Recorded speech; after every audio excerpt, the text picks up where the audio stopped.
El mostrador en la clave. Mi actualidad desde distintos puntos de vista. Un espacio para discutir bien informada. El mostrador en la clave, con el equipo de El Mostrador. La clave me escucha. Estamos ya con El Mostrador en la clave. Con nosotros hoy día está Marcela Jiménez. Marcela, ¿cómo estás? Hola, Fernando.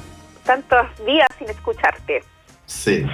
Y también Hernán Leighton ya está con nosotros. Hernán, ¿cómo estás? ¿Cómo te va, Fernando? ¿Cómo te va, Marcela? Bueno, a ver, partamos, Marcela, por ti y tu reporteo diario a la presidencia. ¿Ha cambiado en algo la manera de que se están enfrentando las cosas desde el último remesón, que fue básicamente la intervención del ministro Mañalich cuando reconoció que los criterios que él había tenido para generar la estrategia no eran los que como había avanzado y como se había desplegado la pandemia? Y ahí hizo esa mención al desconocimiento que tenía respecto del hacinamiento, en cómo vivía la población en Santiago, pero a partir de eso, que es una suerte de síntoma, llamémoslo así, se tiene que haber diseñado alguna otra mirada y quisiera saber cómo se está mirando hoy día eso, Marce. Bueno, Fernando, por lo general las cosas en el gobierno, en esta administración, son más de declaraciones, pero no tanto de cambio real, de convicción.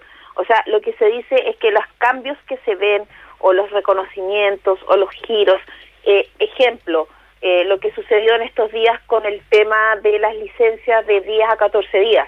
El lunes el ministro Mañalich sale y dice que para los casos asintomáticos o de síntomas leves de coronavirus, las cuarentenas van a ser de 10 días. Eso generó, y que fue la misma conferencia de prensa donde se le trató y se le pidió al ministro que se le insistió para que explicara por qué ese criterio que iba en contradicción con todo lo que dictan los organismos internacionales.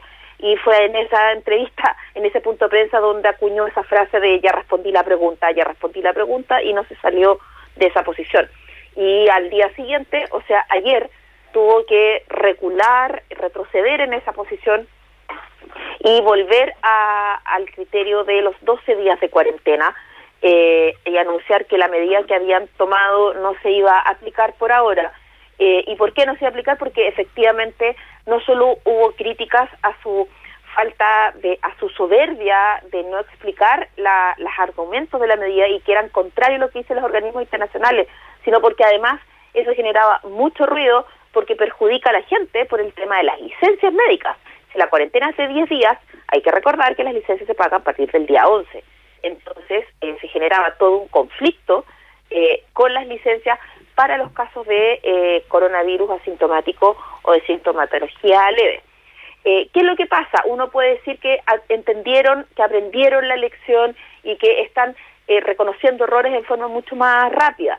Pero por lo que se sabe, más que un convencimiento, es la presión nomás, es la presión de los hechos. No hay un terreno donde el gobierno pueda efectivamente ser más soberbio o no escuchar o no acceder a otro tipo de propuestas, porque efectivamente ahora sí nos estamos enfrentando a la peor parte del coronavirus. Lo que dicen es que las próximas semanas son las más complicadas en términos de contagiados, en términos de número de fallecidos.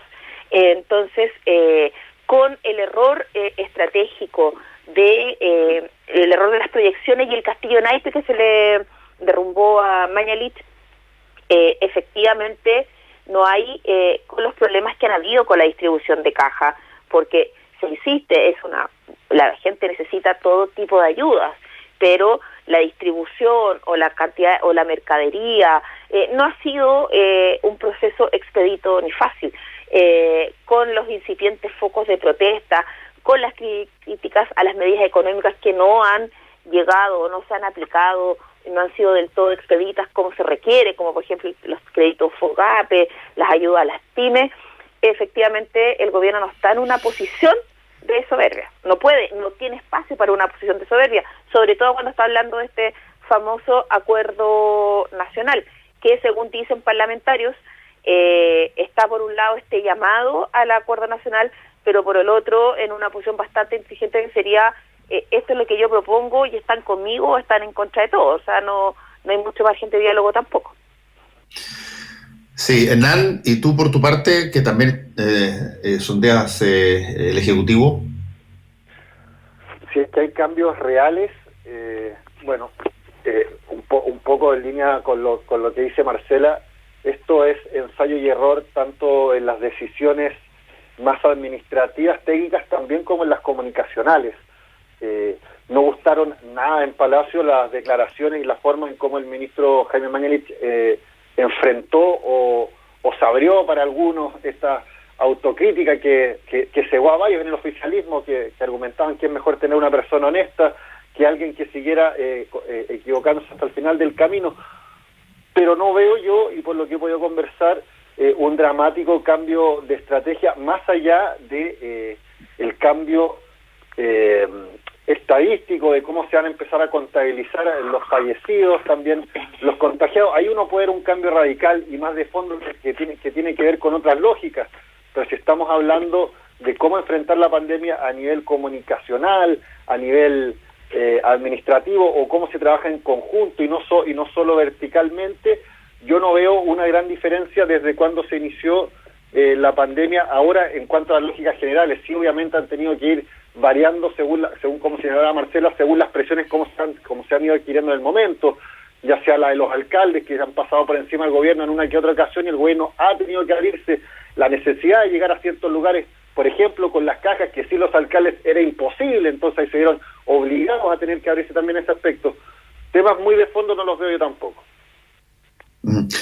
Bueno, hay una serie de cosas que han pasado también y que están pendientes y que creo que serían interesantes conversar. De pronto aparece una discusión sobre una ley de inteligencia y que, bueno, causó de inmediato una discusión porque se entendió por parte de la oposición que se pasa aquí en medio de toda esta agitación de la pandemia, algo que eventualmente puede suprimir libertades civiles en el futuro.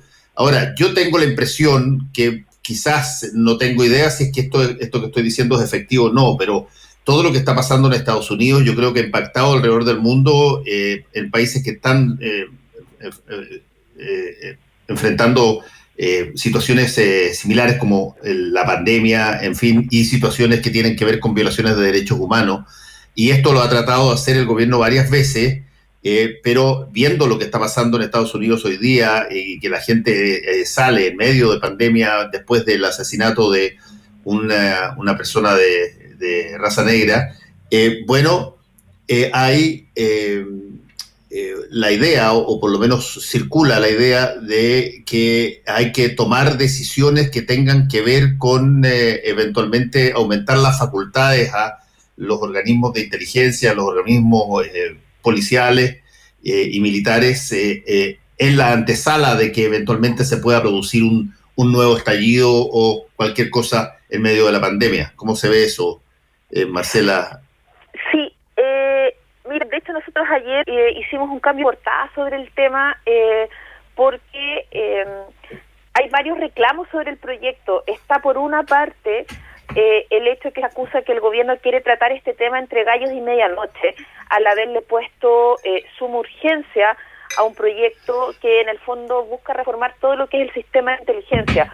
El problema que lo que critican son varias cosas. Una es que está forzando y apurando una discusión de algo que es bastante delicado y complejo de tratar. Según los críticos al proyecto en el Congreso y según académicos y organismos de derechos humanos, dicen que el proyecto, primero que nada, no soluciona los problemas del sistema de inteligencia. Le entrega demasiado poder al presidente de la República, deja sin fiscalización al Congreso de lo que puede hacer de lo que haría la ANI, porque por ejemplo no podría citar al director al Congreso a dar explicaciones a la Comisión de Defensa. Por otra parte, también no establece bien el rol de la ANI en términos de un ente efectivamente que provea información de inteligencia de calidad, lo deja como un coordinador básicamente de los distintos sistemas de inteligencia en el país. Hay que recordar que uno de los grandes problemas que tiene el sistema de inteligencia en este país es que hay varios sistemas de inteligencia y que uno no se comunica con el otro. O sea, Carabineros tiene el suyo, las Fuerzas Armadas tienen el suyo, está el trabajo que hace la ANI, y ninguno de estos se coordinan entre sí. Y eso ha sido uno de los grandes problemas que han habido. Entonces, el proyecto está mal enfocado, crea un consejo asesor del presidente de la República en que participa el ministro del Interior y el ministro de Defensa. Entonces, todas estas aristas son bastante delicadas y con una discusión de suma urgencia, lo que implica que esta semana el proyecto tiene que ser despachado. No es algo que permita el debate y el análisis completo. Y además porque tiene una arista que es bastante complicada y que es la que han advertido organismos de derechos humanos y algunos parlamentarios. Y es que en el fondo incluye un concepto a la inteligencia que tiene que ver con organismos, con un agente interno. No es el concepto del enemigo interno, pero en el fondo dicen que desliza con esa incorporación de dirigir la inteligencia hacia elementos internos en el país, estaría entregando una herramienta para neutralizar veladamente lo que todo ha sido la protesta social, y que sería la base y la apuro del gobierno por aprobar la reforma ahora ya, porque de aprobarla podría aplicarla en un par de semanas más, cuando se cree que las protestas que se han visto en una serie de comunas de la región metropolitana por problemas de abastecimiento por las cuarentenas se estarían incrementando. Entonces, de hecho, hoy día se tendría que ver ese tema en la sala, o sea, es bastante inmediata esa discusión, Fernando. Sí. Sí, ese es un tema que se introdujo muy rápidamente, puso su urgencia y por lo tanto se tiene que ver hoy, creo.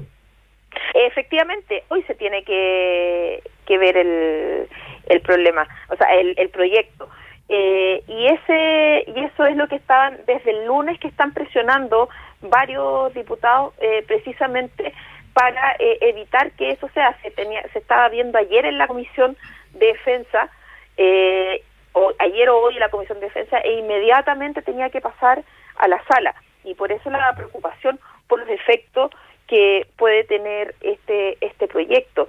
Va a ser un proyecto que no solo deja, como te decía, abierta la puerta a tener herramientas para neutralizar el derecho a la protesta en el país, sino que por otro lado no soluciona efectivamente los problemas reales del sistema de inteligencia, que hay ejemplos de sobra de todos los últimos años de cómo ha fallado, y efectivamente en este país no hay un sistema efectivo de inteligencia que funcione y que ayude a evitar problemas, y por ejemplo que ayude con temas como el narcotráfico, o que haya evitado no sé, por ejemplo los problemas de corrupción en las instituciones como Carabineros o las Fuerzas Armadas o el Ejército.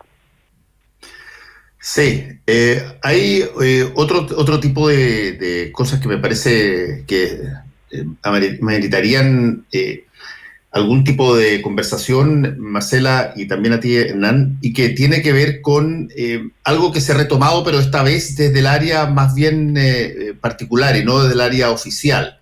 Y me estoy refiriendo a que hubo un momento dado en que las personas que criticaban la acción del gobierno desde la ciencia o desde el colegio médico eran de alguna manera interpelados directamente con figuras del gobierno, y se discutía si es que eso correspondía o no correspondía. Finalmente se armó una mesa social, donde se integró el colegio médico, pero yo estoy bien, de alguna manera, impactado porque tengo la impresión que hay una discusión permanente respecto de esto, pero esta vez dejó de estar en el ámbito de la discusión gubernamental y pasó a estar en el ámbito de la discusión, si tú quieres, de entre particulares.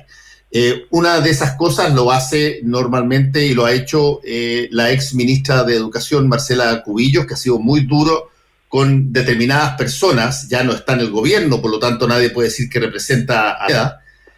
Lo acaba de hacer el ex director de Impuestos Internos, Ricardo Escobar, con uno de los blancos favoritos de muchas personas que apoyan al gobierno en el mundo civil, como es el caso de Isquia Siches, la presidenta del Colegio Médico. Además lo hizo de una manera civilina, asociándolo a una fábula que la ex ministra de Educación creyó que era de La Fontaine, cuando en realidad es una fábula de Esopo.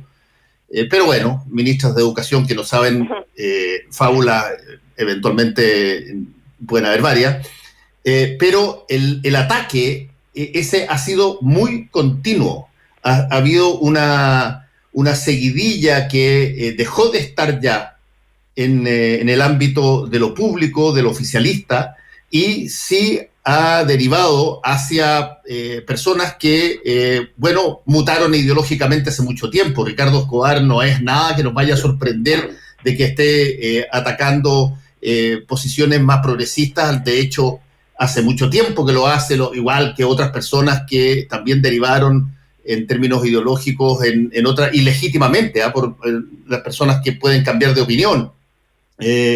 En otras esferas, como en el torno al asunto del Sename, varias personas que antes fueron funcionarios del gobierno del Sename y que tenían posiciones bastante progresistas durante la dictadura y que hoy día no puedes distinguirlas para nada de lo más, si tú quieres, extremo de las posiciones de la derecha. Y desde ese punto de vista, la discusión sale de un entrevero entre instituciones, el Colegio Médico y el gobierno, cuando se pedía todos los datos y la información, y se centra entre una discusión entre columnistas, pareciera, una discusión de como libertad de expresión individual, pero que apunta un poco a desacreditar a las personas que interpelan a las decisiones estratégicas del gobierno frente a la pandemia. ¿Cómo están viendo ustedes eso? Bueno, Hernán, dale. Bueno, o sea, lo que uno puede ver es algo que no tiene para nada, no es para nada novedoso. O sea, cuando aparece una figura capaz de opacar a otras que están posicionadas o poder rasguñarles, aunque sea un grado de poder, siempre se han desplegado estas campañas, y esto no es exclusivo de un gobierno de ningún tinte en específico, ir a buscar a desacreditar a esta persona por razones que no tienen que ver con el fondo ni las razones del contexto de las que se están discutiendo. Cuando una persona se logra posicionar indiscutiblemente en un espacio donde no había nadie, donde no había ningún nombre, y donde en este momento no hay nadie que pueda discutirle ese espacio que está ocupando en una discusión tan importante como la pandemia, siempre ha existido este tipo de despliegue, ya sea con personeros del oficialismo, ya sea con personeros de gobierno, ex personeros de gobierno, soldados que van al choque en los diferentes partidos políticos. Pero no, a mí no me sorprende para nada. También encontramos en diferentes, como tú dices, guerra de columnistas, voces de diferentes médicos que la desacreditan por no estar cumpliendo el rol que ellos entienden cumple el colegio médico, que esto no es una instancia política. Dicen que otros que deberían estar preocupados de que la piscina que está ubicada, no me acuerdo en qué comuna del sector oriente, debiese estar reparada para el trabajo, para poder pasar las vacaciones ahí como médico colegiado. Ahí me suena una campaña más de desprestigio de la persona que ocupa y empieza a rasguñar un poco el grado de poder que sostiene el otro sector. No lo veo más complejo que eso. Ahora, tiene complejidad aquello también, porque desacreditar a la presidenta del Colegio Médico cuando forma parte de una mesa, de alguna manera es minar su su imagen, sin duda. Y por lo tanto su dosis de representación, entendiendo que también van a haber elecciones en el Colegio Médico. No digo que no sea complejo el hacerlo, solo eso, Marta, no digo que no sea complejo el hacerlo, digo que la lógica no creo que sea más compleja que eso. Nosotros, Fernando, hemos hablado varias veces desde nuestras cuarentenas sobre la presidenta del Colegio Médico, Isquia Siches. Hemos hablado de lo nerviosa que pone, de hecho me acordaba que el último programa terminamos hablando de eso precisamente, de lo nervioso que pone a los bots de la derecha, de la ultraderecha en redes sociales, que están permanentemente cuestionándola, criticándola, insultándola, amenazándola. Eso tiene que ver por varias razones. Primero, porque es un liderazgo que apareció antes de la pandemia, efectivamente, pero que durante la pandemia ha generado mayor credibilidad y confianza en la ciudadanía que todas las autoridades de gobierno juntas. Ha eclipsado a las principales figuras de la derecha. Además, tiene más credibilidad que Joaquín Lavín, por ejemplo, que es el caballito de carrera principal que tiene la derecha y que se mantiene en el primer lugar de las opciones presidenciales. Entonces, como la misma presidenta del Colegio Médico dijo hace varios tiempo atrás, dice que tiene todas las características para ser atacada. Es mujer, está vinculada a la izquierda, viene de clase media y no pertenece a la élite de los médicos. Hay que recordar que en general el Colegio Médico es una instancia donde su dirigencia, por ejemplo, estaba muy vinculada a la élite. Médicos de la Católica, de familias de nombre, que se mueven en los mismos círculos, y Isquia Siches no pertenece a eso. Explicado todo lo anterior, la columna que tú mencionas, que de Ricardo Escobar, es vergonzosa realmente. Es de una falta de respeto y de un clasismo que yo hacía rato no veía en un texto publicado en un medio de comunicación.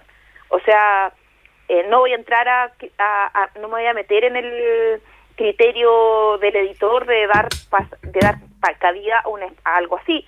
Eso cada medio ve lo que hace, por desgracia.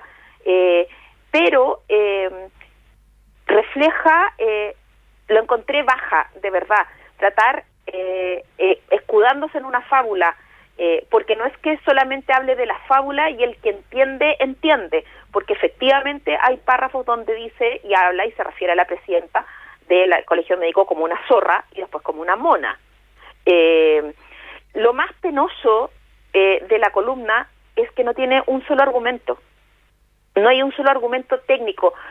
Yo esperaría del exdirector de Impuestos Internos algún argumento técnico donde cuestionar y criticar a la propuesta económica que hizo el Colmet con una serie de economistas serios que entregaron a la moneda y que explicaran los puntos por los cuales esa propuesta es inviable o no sirve o puede atentar contra la estabilidad económica. No hay una sola línea que diga nada de eso. La columna se dedica todo el rato a cuestionar el cómo cayeron básicamente en la suerte de engaño de acoger una propuesta liderada por la presidenta del Colegio Médico, a la quien trata precisamente con estos adjetivos. Para mí eso refleja solo el nivel de nerviosismo y preocupación que genera en algunos sectores políticos y económicos de gobierno, en partidos y en centros de pensamiento, la presidenta del Colegio Médico. Por más que traten de acusarla o de ningunearla o de insultarla,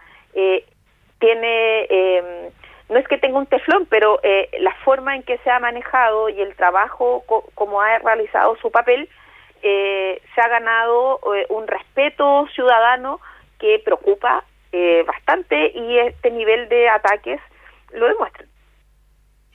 Sí, el insistir en la figura personal de la presidenta del Colegio Médico, en este caso particular el de Ricardo Escobar, que hay que recordar, es ex director del Servicio de Impuestos Internos de los gobiernos de la Concertación, y una persona que efectivamente ha tenido un cambio ideológico bastante fuerte y lo ha representado en varias instancias. Yo siempre he dicho que eso es perfectamente legítimo. Claro que cuando se sirve a la causa del desprestigio de una persona en particular sobre la base de una fórmula que tiene que ver con asociarla a, en este caso, una fábula antigua, en una posición tremendamente menesterosa desde el punto de vista de su condición de mujer, incluso porque es muy misógina también. Me parece a mí que es la típica columna que no te voy a decir que se pide, pero que a una persona que es opositora, pero furibundamente de Isquia Siches, le encantaría que alguien de otro sector hiciera. Y por eso es que ha tenido la repercusión que tuvo. Porque prácticamente todas las personas que representan o alaban todas las cosas que dice el ministro Mañalich o el propio gobierno, se encargaron de reproducirla, pero por doquier. Era como si hubiese llegado, pero esto sí que es verdad. ¿Por qué? Porque no la decimos nosotros, la dice alguien que era de los gobiernos anteriores. Y por lo tanto adquiere un talante distinto. ¿Me entiendes? Sí, en ese sentido, esto fue, por decirlo de alguna manera, o sea, es tal cual como tú dices, Fernando, y por ende la operación en sí es bastante burda. Pero yo vuelvo al otro punto, o sea, el debate, la discrepancia es sana y justa y necesaria. Pero si se abre la puerta o se sigue fomentando debates de ese calibre, o sea, cada vez vamos peor. O sea, eso es la falta de argumentos total. Vuelvo a insistir, si la columna destrozara la propuesta de Isquia, la propuesta que hizo Isquia Siches con economistas, la destrozara en términos técnicos, con argumentos económicos, está bien. Todo el mundo tiene derecho a discrepar y a contraargumentar y decir esto está malo o no estoy de acuerdo o no lo quiero. Pero lo que no se puede permitir es entrar en esta espiral de porque pienso distinto, porque no eres como yo, no solo te denosto, te insulto, te degrado. Eso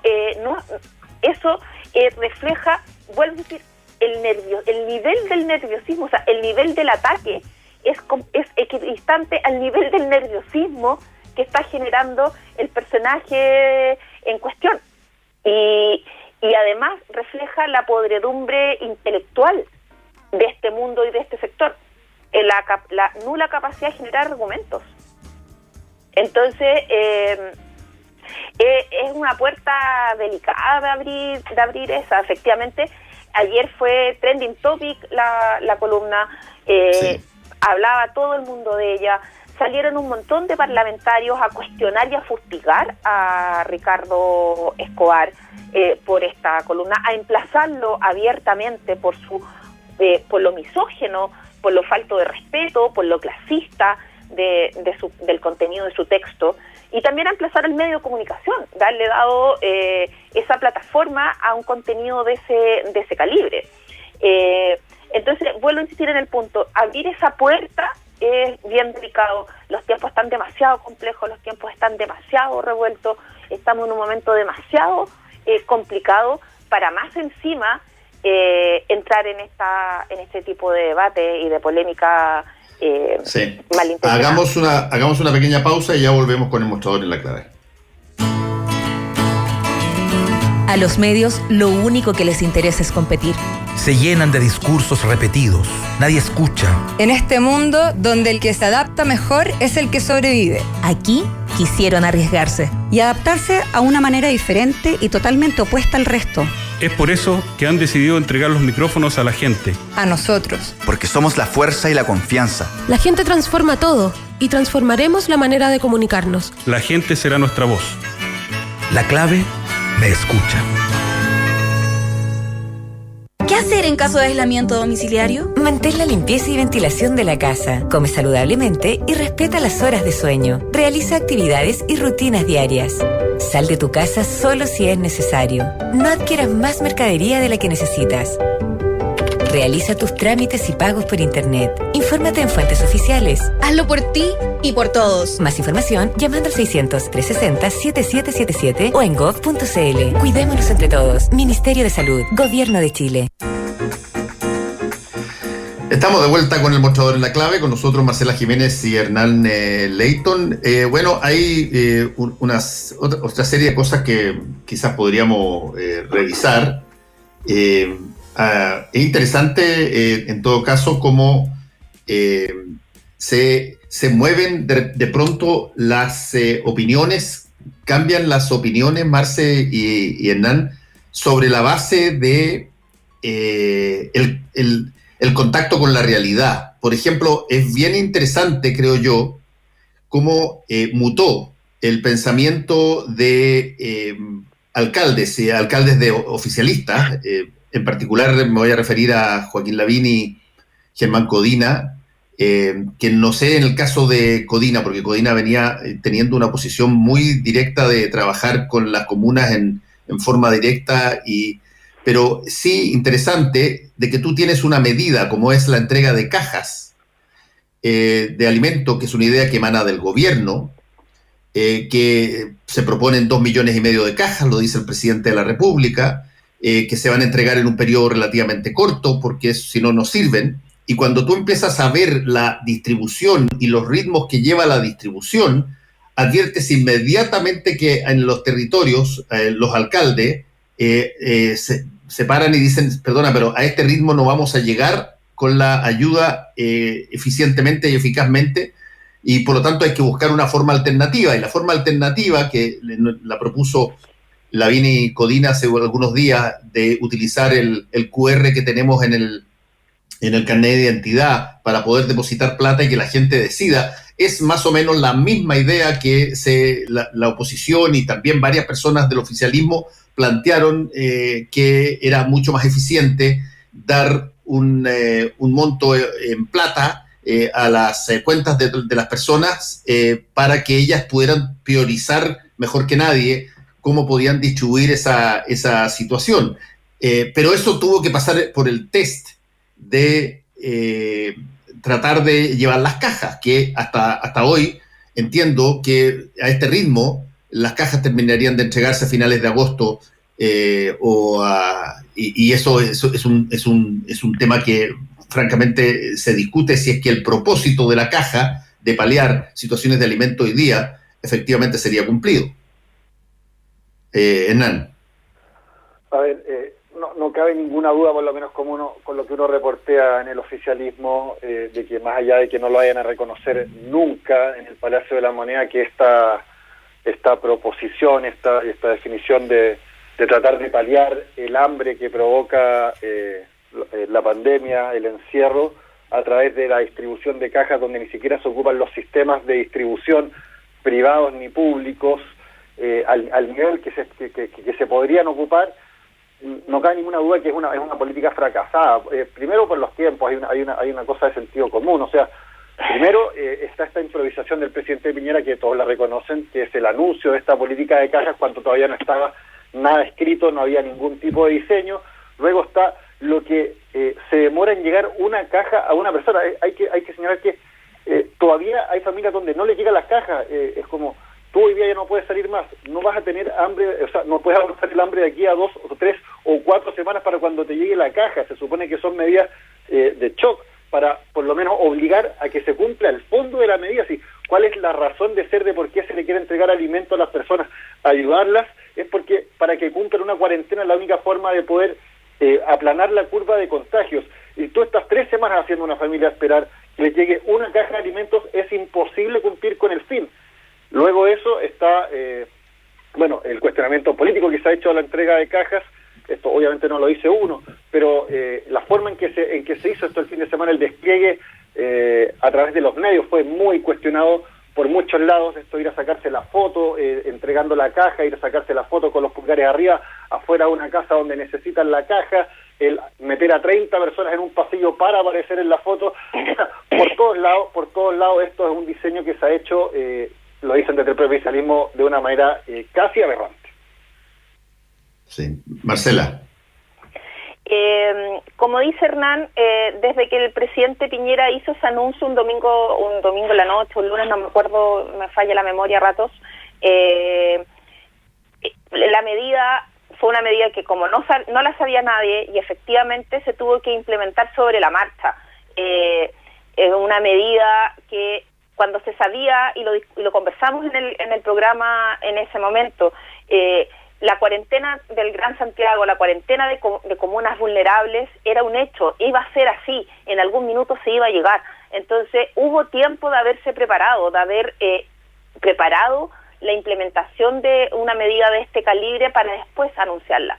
Pero en este contexto de exitismo con que se ha manejado la pandemia, en esta carrera que tiene el presidente por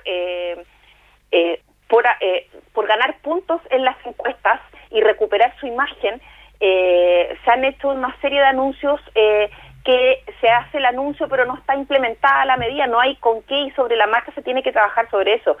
Y eso pasó con los créditos con los fondos y con los créditos que se han anunciado, pero también ha pasado con el tema de las cajas. Y en ese sentido es bien complicado. O sea, cuando yo decía en el bloque anterior que en las próximas semanas se vislumbran mayores protestas, es porque el tema en las comunas es delicado. Yo conversaba con gente que está vinculada al trabajo con municipios, con trabajos en el Hogar de Cristo, y me decían que era muy desesperante la situación en un montón de comunas, que efectivamente hay sectores donde la gente sí está pasando hambre y llevan 1 o 2 días sin comer nada, porque es todo este mundo precario del empleo al día, donde si no trabajas no comes, y esto se está demorando más de lo necesario, y era previsible que así iba a ser. O sea, elaborar 2,5 millones de cajas de comida, eso es imposible de hacerlo en una semana o en 2. Lo que hablábamos hace un minuto, no hay 2,5 millones de kilos de arroz para empaquetar en una semana, ni 2,5 millones de litros de aceite, sin desordenar toda la línea de abastecimiento. Entonces, fue la ansiedad en la moneda, y eso es algo que Hernán sabe muy bien, en la moneda, en el oficialismo, en la derecha, en los analistas de derecha, hay un concepto acuñado, y que es que la ansiedad presidencial que le juega en contra siempre a Piñera. Y las cajas de mercadería son un claro ejemplo de eso. ¿Por qué? Porque se ha señalado mucho que más que la caja de mercadería, a lo mejor la solución era haber hecho una transferencia directa y haber aumentado el ingreso familiar de emergencia y haber entregado dinero a la gente para que pueda salir a comprar, como lo hace todo el mundo en cuarentena, en los barrios, en los negocios locales de sus barrios. No solo con eso ayudabas a los negocios a sobrevivir, sino que la gente se podía asegurar la comida para subsistir en este periodo. Pero la transferencia a fondo obviamente te imposibilita la foto y la imagen para los matinales de aparecer mostrando la cajita de comida. Sí, ahí hay un punto interesante, porque como yo decía en la pregunta, tú te das cuenta en la práctica, cuando estás transformando la proposición que se hizo y se lleva a la práctica, que materializar lo que se dijo, la forma en que se dijo y en el monto en que se dijo, va a ser imposible para abordar el problema que se planteó. El problema de la alimentación es un problema relativamente inmediato, que no puedes solucionarlo que con familias diciéndole, mira, quédate tranquila que de acuerdo a esto a ti te va a llegar en 2 meses y medio más. Ese tipo de situaciones no funciona. Por eso es que los propios alcaldes del oficialismo han empezado a solicitar que se transforme esto o se vuelva al sistema de transferirle dinero directamente a las personas, y para eso se ideó una cosa que es bastante inédita, pero que perfectamente podría funcionar, que es el QR que tenemos en el carnet de identidad, que es mucho más masivo que las cuentas bancarias. Y por lo tanto, la práctica, lo que realmente está sucediendo, te enseña a que tienes que modificar lo que habías pensado originalmente. Eso lo plantean los alcaldes. Hasta ahora, que yo sepa, el gobierno no ha recogido ese guante de su propia gente. Me dicen, por ejemplo, por Twitter, Axel Callis, el analista, me dice que hay puso en su red social que hay un problema que no se está percatando, pero que efectivamente va a suceder en los próximos días, y es que con este sistema de la distribución de cajas se está enfermando la gente, el contingente de trabajadores municipales, que son los que han mandado a las calles a repartir cajas. Ayer salió la información de que en el sur, no me acuerdo la zona, pero estaba el alcalde, el intendente, algunos serenistas, todos se tuvieron que ir a cuarentenas preventivas precisamente por contagiarse en este modelo de distribución, como tú decías, Fernando o Hernán, de 30 personas en un pasaje para aparecer en la imagen de la repartición de casitas. Sí. Entonces, también ahí se va a generar un problema. ¿Y qué es lo que va a pasar con los funcionarios municipales que están arriesgándose con este tema de la repartición de las cajas de un sistema que no está siendo eficiente? Hernán. Sí, además, como señalaba un analista que leí por ahí, se está extremando y estresando el personal municipal, y no solo arriesgándolo a enfermarse, o sea, no pueden cumplir las funciones para los que podrían ser destinados de mejor manera durante la pandemia, sino que están preocupados todos de tener que ayudar a esta gestión, a esta modelización de las cajas. No creo que haya mucho más que agregar, más lo otro ya son adjetivos de los que a uno le comentan desde diferentes sectores. Simplemente la mayoría entiende que esta es una política pública que obviamente no se hizo de la forma que se tenía que hacer, no se avisó de la forma que se tenía que avisar y no se puede implementar con el fin que tenía en un principio. Sí, eso es así. Ahora, bueno, peguémosle una miradita a algunas otras cosas. Ustedes tienen un artículo hoy sobre lo que está pasando en Estados Unidos, que es bien interesante.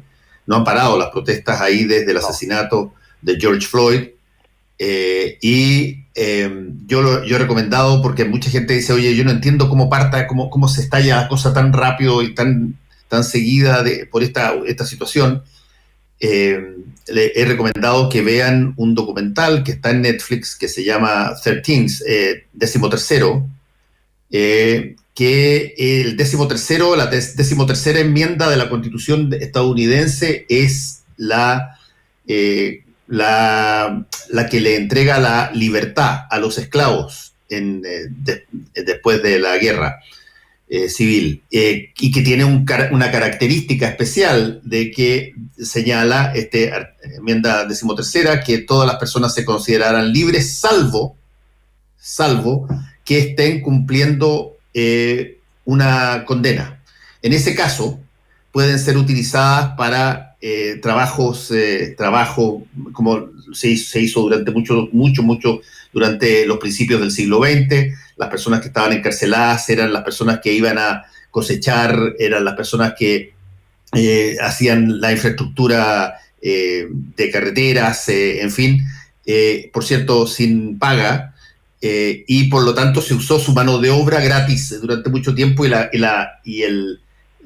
la excepción de la enmienda 13ª. Y en este documental de Netflix, que se llama 13, si quieren, búsquenlo por 13, está la historia pormenorizada de la relación entre el mundo blanco político estadounidense y el mundo negro, y toda la historia, de alguna manera, de estos enfrentamientos en términos raciales, que van también con otras manifestaciones muy parecidas a las que gatillaron las cosas que estamos viendo hoy día. Básicamente brutalidad policíaca y asesinatos de personas, como el caso de Rodney King en Los Ángeles, en fin.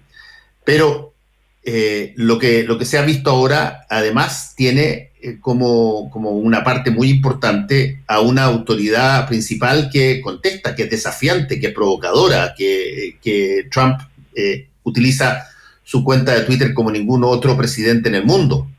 Y por lo tanto, esa relación de provocación, de amenaza a los gobernadores con enviarles el ejército, en fin, también altera todo y hace que estas cosas no terminen en el país, yo lo he dicho varias veces, en el país lejos, pero lejos en términos sociales, lejos más violento del mundo.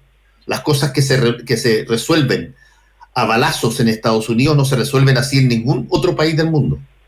Y desde ese punto de vista, siempre cuando esto pasa, es súper alerta porque es la economía más grande del país y es súper influyente en una serie de otras situaciones, y por lo tanto cuando se produce ahí un estallido de esta envergadura, las dimensiones a donde se puede llegar no se saben, y por eso que preocupa muchísimo.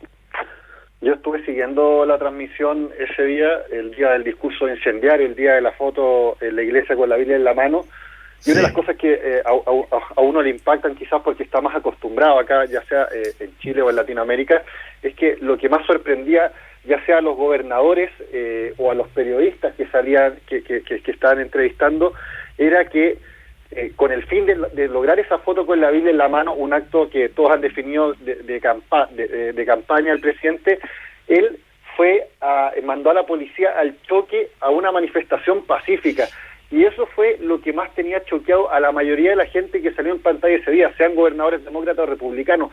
Eso es lo que ellos no podían entender. No podían entender, y ellos decían, esta no es la forma como se actúa en este país, más allá de que pueden haber 1000 ejemplos o otras historias que puedan complementarse, pero lo que ellos encontraban más grave de todo el asunto es el hecho de que el presidente haya mandado a la policía al choque a una manifestación pacífica, que es la que se estaba dando en las afueras de la Casa Blanca al mismo tiempo que él estaba hablando. Sí, bueno, ahí acusaron al presidente Trump, no solamente la gente de prensa, no hubo ningún sacerdote religioso que tuviera que ver ni con esa iglesia, ni con las iglesias aledañas, ni con la comunidad, que no saliera a decir que se habían enviado policías a despejar, incluso con estas balas de goma, despejar y con bombas lacrimógenas la zona para que el presidente pudiera salir y hacer una oportunidad de imagen exclusivamente para él.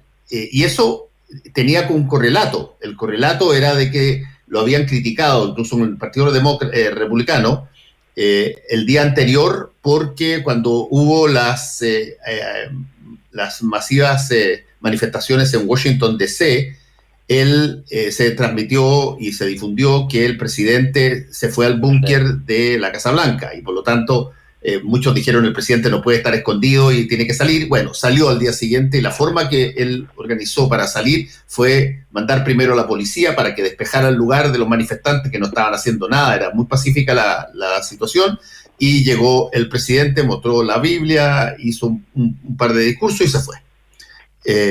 Pero todo esto es sintomático básicamente de las cosas que están pasando en un país que para este tipo de situaciones no tiene límite. No es una cosa donde tú vas a un país donde tú dices, mira, cuando se llega a una determinada cosa se produce un pacto, o el gobierno cede, o no. En Estados Unidos las cosas pueden escalar hasta el máximo. Y de hecho 4 veces ha pasado así. Es la única democracia moderna del mundo que tiene 4 presidentes asesinados en ejercicio, y prácticamente todo el resto por lo menos sufriendo un atentado. Y eso es una situación muy preocupante. Marce. Sí, escuchándolo a usted y viendo todas las imágenes desde Estados Unidos en todos estos días, y conociendo humildemente un poco la historia de Estados Unidos y el tema del racismo, y cómo cada cierto tiempo estallan choques de esta magnitud. El último fue el 2015, si no me equivoco, Fernando, ¿no es cierto?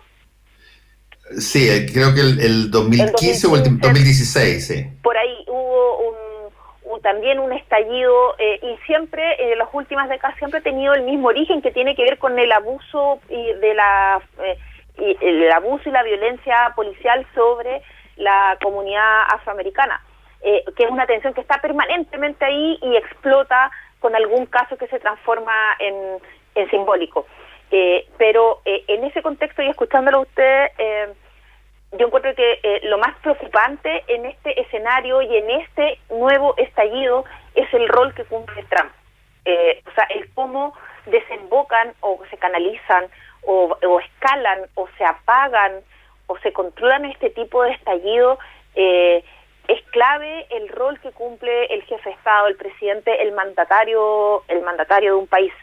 Y en ese sentido, Trump tiene un estilo de conducción del país, de gerente de empresa, de dueño de empresa, maneja el país como una de sus empresas, en forma autoritaria, en donde el distinto o el que no está de acuerdo con él es un enemigo y lo insulta y lo denosta, donde no acepta discrepancias y donde va al choque y amenaza permanentemente.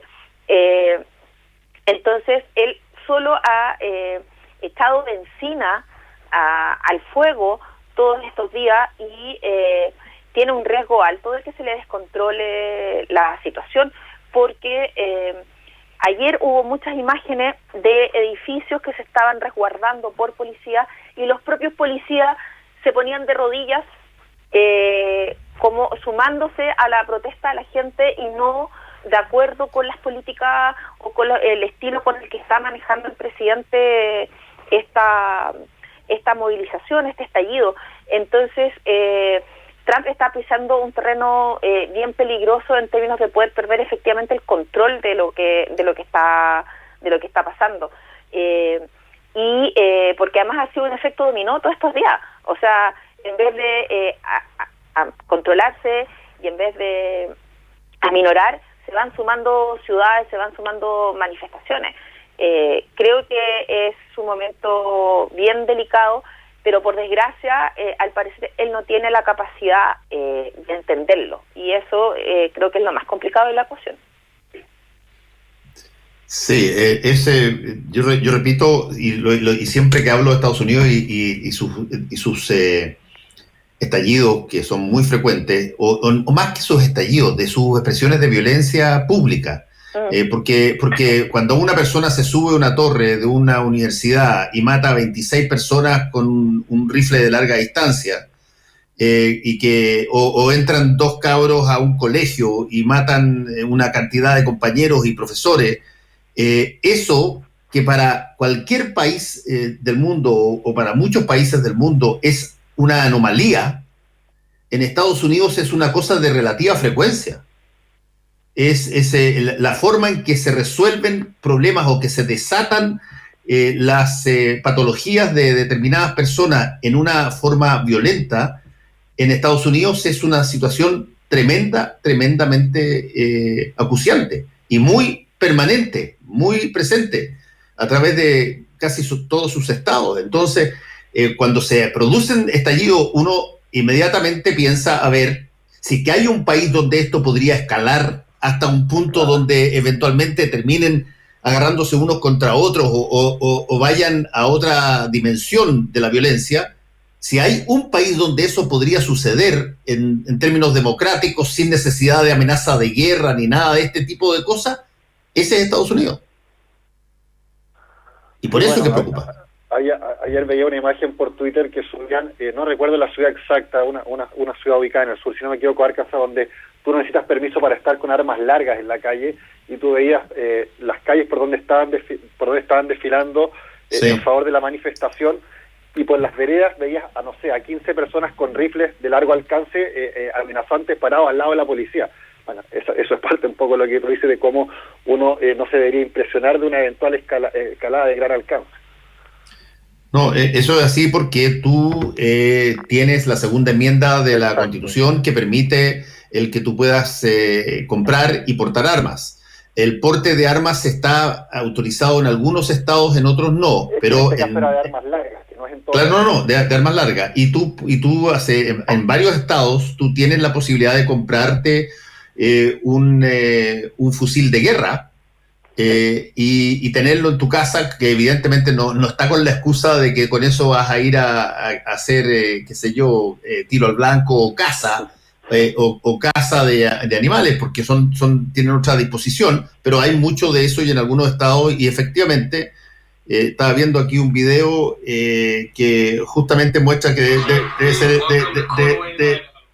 esto que tú estás diciendo era en una ciudad que se llama Caldwell, en Idaho, en el estado de Idaho, y donde están efectivamente la gente en la calle, todas blancas, con fusiles, ametralladoras y todo lo demás. Y ojo que hay montones de personas que están pidiendo, y lo han dicho por las redes sociales, lo que en Estados Unidos es una cosa bien, bien específica, que es el time of reckoning, así le llaman, que es el tiempo de, zanjar cuentas, de ya, dejémonos de especular, ustedes aquí, ustedes allá, vamos a ver quién gana, y el que gana es el dueño de Estados Unidos.